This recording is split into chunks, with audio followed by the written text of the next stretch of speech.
అందరికీ నమస్కారం. నా పేరు శివాజీ. ఈరోజు ప్రాంత, కుల, మత, రాష్ట్ర, దేశ చరిత్రలో అద్భుతమైన ఒక చరిత్ర సృష్టించిన ఈ అగ్రవర్ణాలకి రిజర్వేషన్ కార్యక్రమం ఈరోజు దేశ జనాభాలో 40 కోట్ల మంది ఉండగా అందులో అగ్రవర్ణాలకి, అది కూడా అగ్రవర్ణాల్లో ఉన్న పేదవారికి ఈ రిజర్వేషన్ 10% లభించడం చాలా స్వాగతించాల్సిన విషయం. దీనికి రాజకీయాలకు అతీతంగా అందరం చూడాల్సిన బాధ్యత ఎంతైనా ఉంది. దాని గురించి వివిధ రకాలైన విమర్శలు వస్తున్నాయి, కానీ అది చాలా దురదృష్టకరం. ఎందుకంటే ఈరోజు వరకు వేరే కులాలకు కానీ మతాలకు కానీ రిజర్వేషన్ విషయంలో కానీ ఎప్పుడు ఎటువంటి కార్యక్రమం పెట్టుకున్నా ఎప్పుడు ఎవరు కూడా వారికి కూడా ఆ అవసరం ఉంటుంది కాబట్టి సామాజికంగా, ఆర్థికంగా వారు కూడా సమాన స్థాయిలో ఉండాలనే దృక్పథంతో ఎప్పుడు కూడా ఏ వర్ణాల వారు కూడా విమర్శలు చేయలేదు. ఇటువంటి తరుణంలో అగ్రవర్ణ కుల ఎవరైతే ఉన్నారో వారు ఆర్థికంగా వెనుకబడిన వారికి మాత్రమే ఈ రిజర్వేషన్ కల్పించడం దేశ చరిత్రలో కొత్త అధ్యాయం. అంటే ఈరోజు ప్రపంచ స్థాయిలో మనం భారతదేశం రిజర్వేషన్తో కూడుకున్న స్కిల్తో కూడుకున్న, రిజర్వేషన్తో కాదు స్కిల్తో కూడుకున్న వ్యక్తులు మాత్రమే రేపు దానికి అర్హులని తెలుస్తుంది.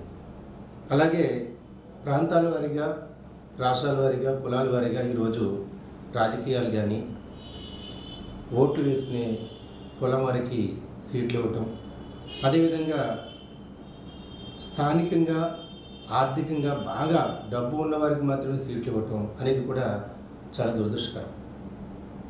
బాగా పనిచేసిన వారికి డబ్బులు ఉండవు, వారికి సీట్లు రావు. ఎందుకంటే ఈరోజు ఒక ఎమ్మెల్యేగా ఖర్చు పెట్టాలంటే 25 నుంచి 30 కోట్ల రూపాయలు ఖర్చు పెట్టాలి. అటువంటి వారికి, అలా ఖర్చు పెట్టే వారికి సీట్లు ఇస్తూ పోతే మరి ఆ డబ్బులు వాళ్ళు ఎలా సంపాదిస్తారు? ఇలాగే ప్రస్తుతం ఉన్న రాజకీయాలు, రాష్ట్రంలో ఉన్న పరిస్థితులు ఉన్నాయి. అదేవిధంగా కులాల వారీగా మమ్మల్ని విభజించి కార్పొరేషన్లు రిజర్వేషన్లు ఇస్తున్నారు. రిజర్వేషన్ అనేది ఈరోజు ఎవరైతే ఇస్తున్నారో, ఎవరికైతే తీసుకుంటున్నారో వారికి ఖచ్చితంగా ఆ అవసరం ఉంటుంది, ఇవ్వాలి కూడా. అదేవిధంగా ఆ రిజర్వేషన్ అనుభవించి ఒక ప్రభుత్వ ఉన్నత ఉద్యోగంలో కానీ, అదేవిధంగా ఒక గొప్ప స్థాయిలో ఉన్న వారికి ఆ రిజర్వేషన్ కనుక తగ్గించుకోగలిగితే వారి తోటి ఇతర బంధువులు కూడా అదే రిజర్వేషన్ అమలు జరిగి వారు కూడా వచ్చే అవకాశం ఉంటుంది. అది కూడా అందరూ పెద్ద మనసుతో ఆలోచించాల్సిన విషయం ఉంటుంది. అదేవిధంగా కార్పొరేషన్ వేరు, రిజర్వేషన్ వేరు. రిజర్వేషన్ అంటే మొత్తం కులానికి ఆపాదించాల్సిన విషయం. కార్పొరేషన్ అంటే ఓన్లీ పేదవారికి, ఏ కులంలో ఉన్నా సరే వారిలో ఉన్న పేదవారికి, ఆర్థికంగా వెనుకబడి ఉన్నవారికి మాత్రమే అది లభించే ప్రోత్సాహాలు. ఈ ప్రోత్సాహాలు ఆల్రెడీ అగ్రవర్ణాల్లో బీసీ, ఎస్సీ, ఎస్టీ, అదర్ కులాల వారికి ఖచ్చితంగా వారి యొక్క రిజర్వేషన్ అవసరం. దానికి సంబంధించిన వారికి న్యాయంగా జరగాల్సిన, సామాజికంగా వారు ఎదగడానికి ఖచ్చితమైన అవసరాలు ఉన్నాయి. దానికి అందరం కూడా సమ్మతించాల్సిన అవసరం ఉంది. ఈరోజు దాన్ని అసలు దాని గురించి ఎవరు మాట్లాడలేదు. ఎప్పుడు కూడా దాని గురించి విమర్శలు కానీ, దాని గురించి తప్పు అని కానీ ఎప్పుడు ఏ గవర్నమెంట్ని కానీ ఎవరిని కూడా మనం క్వశ్చన్ చేయలేదు. ఈరోజు భారతదేశంలో మొత్తం కుల మతాల వారీగా విడదీస్తే ఎవరైతే అగ్రవర్ణాల్లో ఉన్నారో వారు భారతదేశంలో 40 కోట్ల మంది ఉన్నారు. 40 కోట్ల మందిలో కనీసం 30 కోట్ల మంది ఆర్థికంగా వెనుకబడతనం ఉంది. వారందరికీ చదువుకోవడానికి కానీ, ఉద్యోగాల అవకాశాలు కానీ, వారు ఉన్న స్కిల్ డెవలప్ చేసుకోవడానికి కానీ ఇది ఒక మంచి అవకాశం.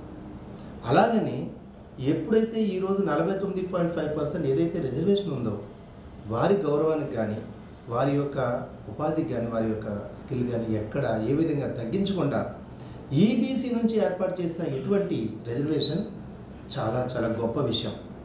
ఫ్యూచర్లో మన భారతదేశం ఖచ్చితంగా అమెరికా కన్నా గొప్ప స్థాయిలో వెళ్తుందని మనసారి కోరుకున్నాను.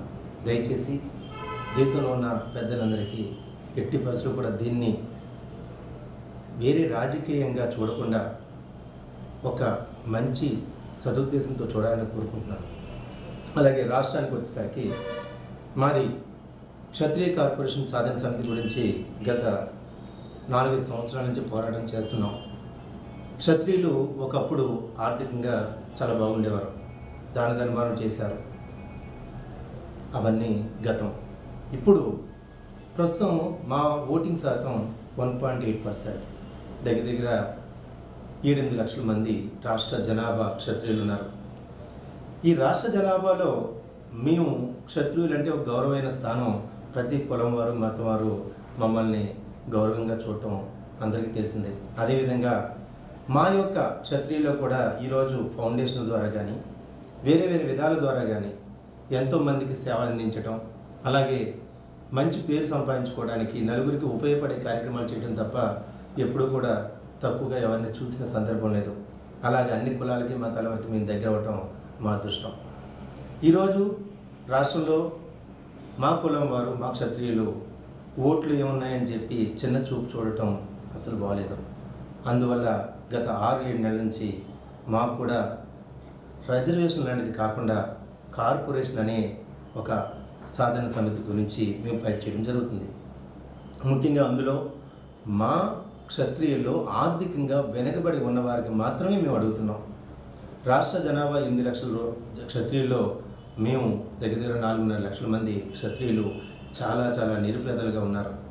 ₹1,00,000 ఆదాయంలోపు ఉన్నారు, వైట్ కార్డు హోల్డర్స్ ఉన్నారు, ఇల్లు లేవు, ఉద్యోగాలు లేవు, రేపు బాగా చదువుకున్న ఇంజనీరింగ్ ఇంకో దానికి వెళ్ళడానికి అవకాశం లేదు.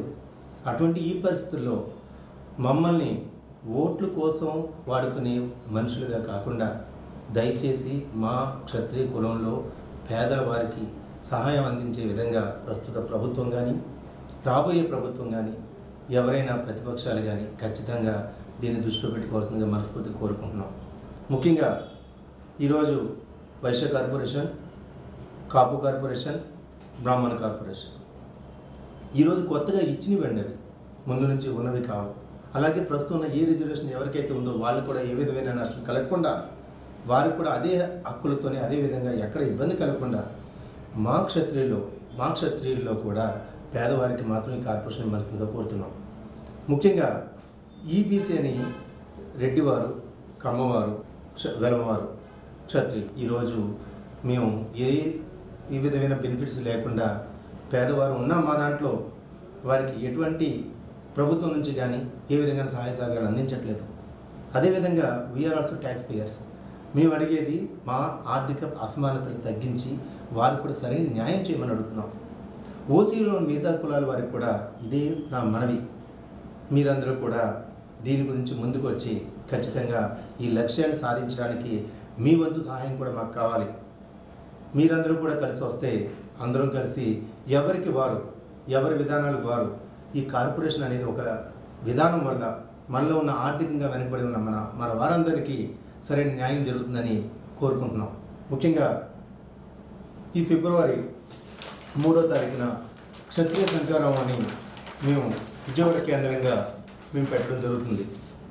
దానికి రాష్ట్రంలో ఉన్న 13 జిల్లాల నుంచి కూడా ఈ క్షత్రియ సంకారానికి తరలి రావాలని, దానికి మీ అందరి మద్దతు రెడ్డివారు, కమ్మవారు, వెలమవారు, కాపువారు, బ్రాహ్మణ, వైశ్య మిగతా కులాల వారికి కూడా మాకు అండదండగా నిలబడాలని దీనికి మనసారా కోరుకుంటూ ఆ కార్యక్రమం దిగ్విజయం చేయడానికి ఎస్సీ, బీసీ మిగతా వారి కులాలు కూడా దీనికి మీ యొక్క ఆశీర్వాదం ఇవ్వాలని మనస్ఫూర్తిగా కోరుకుంటూ ఈ కార్యక్రమం క్షత్రియులు అందరూ కూడా ఫిబ్రవరి 3వ తారీఖున విజయవాడ, ఈ స్టేడియం పేరు అనే వివరాలు ఇందులో ఉన్నాయి.